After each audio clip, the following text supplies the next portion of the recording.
Hello guys, आज मैं explain करने वाला हूँ the legend of sky Lord. और इस एनीमे के ग्राफिक और एक्शन सीन और इसकी स्टोरी लाइन बहुत ही ज़बरदस्त है और आपको ये इस एनीमे बहुत ज़्यादा पसंद में आएगा।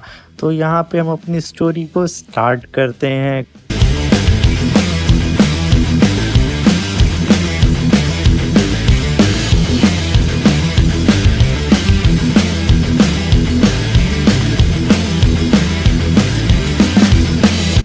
हमें दिखाया जाता है शॉर्ट सेक्ट और वो कुछ ज़्यादा ही खूबसूरत लग रहा होता है। उसके चारों ओर हरियाली होती हैं और खूब सारी चिड़ियाँ चहक रही होती हैं और यहीं पे हमारे कुछ डिसाइबल एक्स अपनी तलवार की प्रैक्टिस कर रहे होते हैं। और यहाँ पे हमारा सीन शिफ्ट होता है और हमें दिखाया जाता है कि एक छोटा सा घर उसी सेक्ट में होता है। वहाँ पर एक लड़की बेड पर बैठ करके और एक लड़के के पास रो रही होती है। यही दोनों हमारे इस सीरीज़ के मेन लीड हैं। तभी वो लड़की कहती है कि आज जो तुम्हारे साथ हुआ है वो बहुत ही गलत हुआ है। किसी ने तुम्हारी क्यूआई और तुम्हारी कल्टीवेशन की पावर को डिस्ट्रॉय कर दिया है। इससे हमें पता चलता है कि इन दोनों के बीच में काफ़ी अच्छा बॉन्ड था। ये सारी चीज़ें कह के वो लड़की काफ़ी रो रही होती है और कहती है मैं इसके बारे में ज़रूर पता लगाऊंगी और सेक्ट मास्टर से इसके बारे में ज़रूर पता करूंगी। तुम प्लीज़ उठ जाओ। अगर तुम अभी ठीक होते तो तुम इस समय 10th लेवल पे होते, जिसकी वजह से तुम्हें डिवाइन हेवन की लाइट को फेस करना पड़ता। इसी वजह से जल रहे थे लोग और तुम्हारी कल्टीवेशन को धोखे से डिस्ट्रॉय कर दिया। बट कोई नहीं, मैं अपने सेक्ट मास्टर से बात करके तुम्हें हील कराऊंगी। और ये कह करके वो वहाँ से जाने लगती है। और फिर यहाँ सीन शिफ्ट होता है। फिर अचानक से उस लड़के की बॉडी में अलग सी एनर्जी जनरेट होने लगती है। पर्पल लाइट अपीयर हो जाती है, जिसकी वजह से वो लड़का अचानक से उठ के बैठ जाता है और अपने मन में कहता है कि आखिर मैं कहाँ आ गया हूँ और ये कौन सी दुनिया है, मुझे क्या हो गया था। मैं तो अपनी उस दुनिया में हेवनली लाइट को फेस कर रहा था। ये सोच करके वो एक कुछ पल के लिए एकदम शॉक्ड हो जाता है और उसकी आंखें एकदम लाल हो जाती हैं और सोचता मैं तो इस समय हेवनली लाइट को फेस कर रहा था और मैं अपने रिलम का सबसे ज़्यादा पावरफुल बंदा था, जिसके पास फिज़िकल सुप्रीम लॉर्ड की पावर थी और मैं सारे सुप्रीम लॉर्ड से ज़्यादा पावरफुल था। फिर उसे सडन याद आता है कि हाँ, मैं जब अपनी हेवनली लाइट को फेस कर रहा था तभी मेरे बेस्ट फ्रेंड्स ने मेरे पीछे से तलवार घोंप के मुझे मार दिया कि मैं और भी ज़्यादा पावरफुल ना बन पाऊँ और मेरी सारी कल्टीवेशन को डिस्ट्रॉय भी कर दिया और मेरे सारे गैजेट को चोरी कर लिया।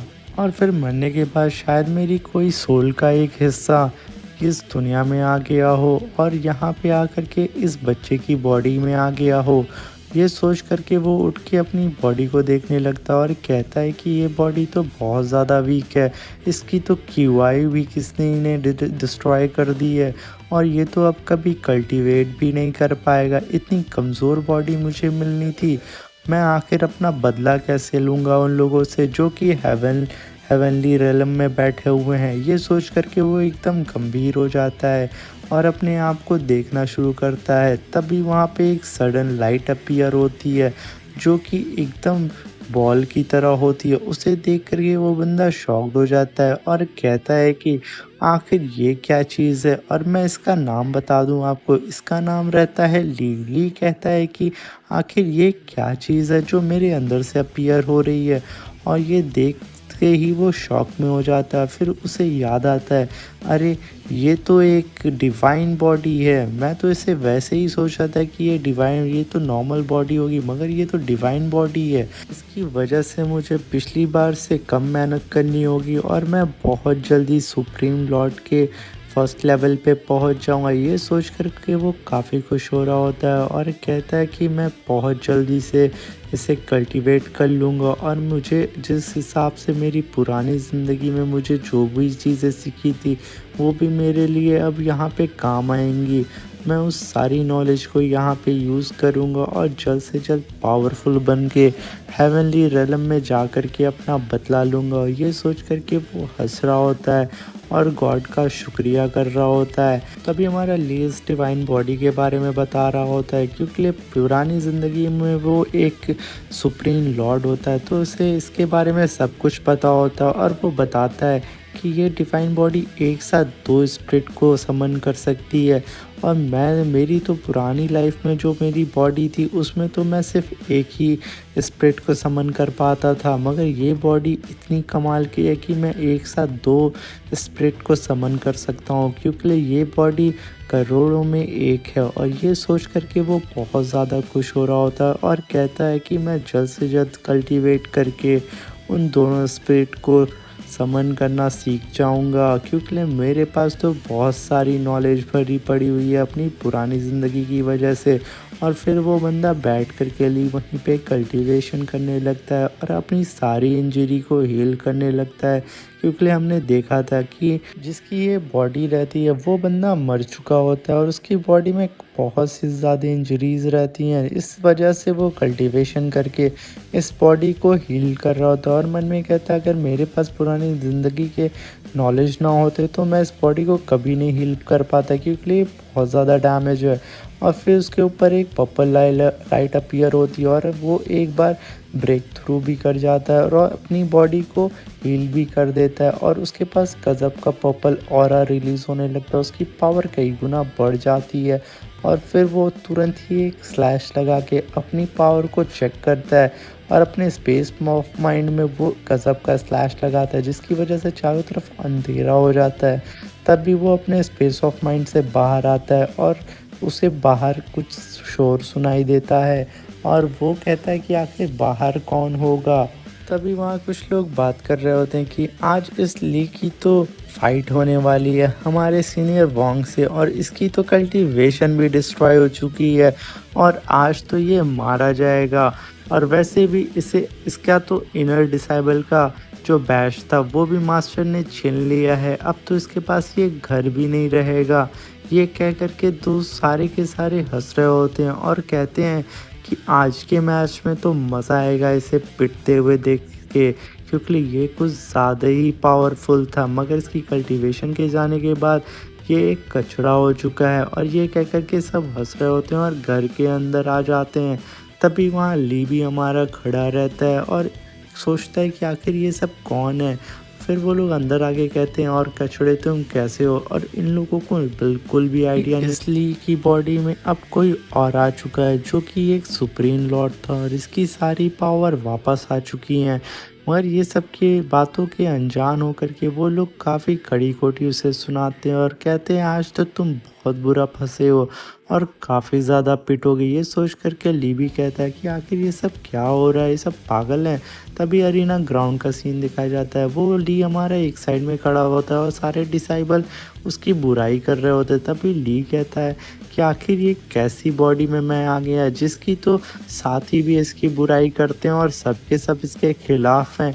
ये कैसी बॉडी मुझे मिल गई है, हे भगवान। ये कह कर के एकदम शॉक्ड होता है। तभी एक बंदा उसके सामने आता है और कहता है आज मैं तुम्हें नहीं छोड़ूंगा।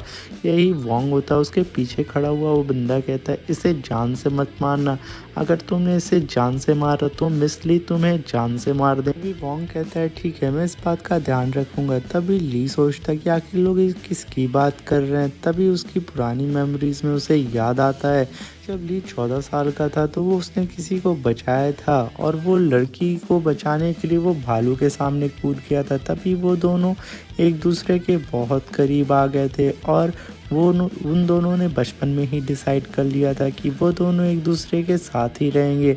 और जैसे ही वो लोग कुछ बड़े होते हैं तो आपस में वो लोग डिसाइड कर लेते हैं कि हम शादी करेंगे। तभी लड़की कहती है जैसे ही मेरे ग्रैंडपा कल्टीवेशन से वापस आएंगे हम उनसे बात करके अपने रिश्ते के लिए पूछेंगे और हम लोग जल्द से जल्द शादी कर लेंगे।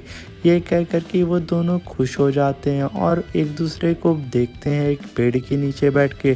तभी यहाँ पे सीन शिफ्ट होता है और हमें उसी अरीना का दिखाते हैं। वो लड़का कूद करके ली के ऊपर पंच मारने वाला रहता है। तभी ली कहता है कोई नहीं आजा बच्चा। तभी ली उसे खींच के एक मुक्का मारता है और वोंग जा कर के दीवार में घुस जाता है और सारे के सारे बच्चे शॉक्ड हो जाते हैं कि आखिर यहाँ पे क्या हुआ। तभी ली बोलता है कि और किसी को आजमाना है। तभी एक बंदा के नील डाउन होके बोलता है सीनियर हमें माफ़ कर दीजिए। तभी वहाँ पे एक और सीनियर की एंट्री होती है और वो बोलता है कौन है यहाँ पे बच्चों को बुली कर रहा है, और वो बोलते हुए आगे बढ़ता है। तभी वो बंदा बोलता है दूसरा कि माँ सीनियर यहाँ पे आपके भाई वोंग ने हमारे ली को चैलेंज किया था जिसकी वजह से वो ये मैच हार गया। तभी वो बंदा जाकर के अपने भाई को चेक करता है और देखता है कि अरे इसकी तो क्यूआई और कल्टीवेशन दोनों डिस्ट्रॉय हो गई। आखिर तुमने ली ये क्या कर दिया, तुमने मेरे भाई के साथ ऐसा कैसे कर दिया। तभी ली बोलता है कि मैंने तो कुछ नहीं किया, उसने ही वो हमला करने के लिए आया था, मैंने तो उसे मना किया था। तभी सारे बच्चे कहते हैं आज तो वोंग के भाई उसे नहीं छोड़ेंगे और हमारे सीनियर इसे ली को तो बहुत अच्छा सबक सिखाएंगे, शायद इसे जान से भी मार दें। तभी वो ली कहता है देखो इसमें मेरी कोई गलती नहीं थी। तभी वोंग का बड़ा भाई बोलता है आज मैं तुम्हें जिंदा नहीं छोड़ूंगा, और तभी वो अपनी पावर को रिलीज करता है और एक एलिफेंट को समन करता है और यहीं पे ये एपिसोड खत्म हो जाता है।